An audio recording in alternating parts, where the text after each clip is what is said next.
Hello বন্ধুরা, পাঁচমিশালি গপ্পতে সবাইকে স্বাগত। কাছে পিঠে সমুদ্র সৈকত বলতে আমরা দীঘা বা মন্দারমণিকেই বেছে নিই। এবার আমাদের গন্তব্য ছিল মন্দারমণি। আমরা শ্যামলী পরিবহনের বাসে গেছিলাম। বাসটি ধর্মতলা থেকে ছাড়ে। আমরা যেহেতু মন্দারমণি গেছিলাম, তাই আমরা চাউল খোলাতে নেমে গেছিলাম।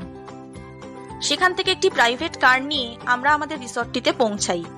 সত্যি বলতে রিসর্টের পরিবেশটা ছিল অসাধারণ। সন্ধে হলে সারা টুনি লাইটে সেজে ওঠে।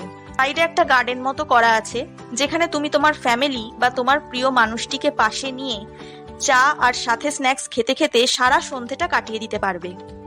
এখানকার রুমগুলি ছিল বেশ বড়। যাবতীয় প্রয়োজনীয় জিনিস তুমি এখানে পেয়ে যাবে। এখানকার আরো একটি আকর্ষণীয় জিনিস হলো বিচে লাল কাঁকড়াদের মেলা। এখানে জনবসতি একটু কম হওয়ায় এরা এখানে খুব শান্তিতে বসবাস করে। তুমি বিচে হাঁটতে গেলে এরা নিজে থেকেই সরে তোমায় হাঁটার রাস্তা তৈরি করে দেবে। এখানে আমাদের কাটানো কিছু মুহূর্তের ছবি দিলাম। এখানকার খাবার দাবারগুলো ছিল এক কথায় অসাধারণ। আর মশলা পমফ্রেটের কথাটা তো না বললেই নয়। তোমরাও এখানে এলে মশলা পমফ্রেটটা অবশ্যই ট্রাই করো। এরপর সন্ধেবেলা টুকটাক কেনাকাটা ঘোরাঘুরি সেরে আমার পার্সোনাল ফটোগ্রাফার মানে আমার হাজবেন্ড আমার বেশ কিছু ভালো ভালো ছবি তুলে দেয়। এই প্রসঙ্গে বলে রাখি, ফটোগ্রাফিটা ও প্রফেশনালি করে। চাইলে তোমরা যে কোনো অনুষ্ঠানেই ওকে বুক করতে পারো। যাই হোক, আমরা দুদিন ওখানে বেশ মজা করেই কাটাই। তারপর সমুদ্রকে টাটা করে আবার নিজেদের ঠিকানায় ফিরে আসি।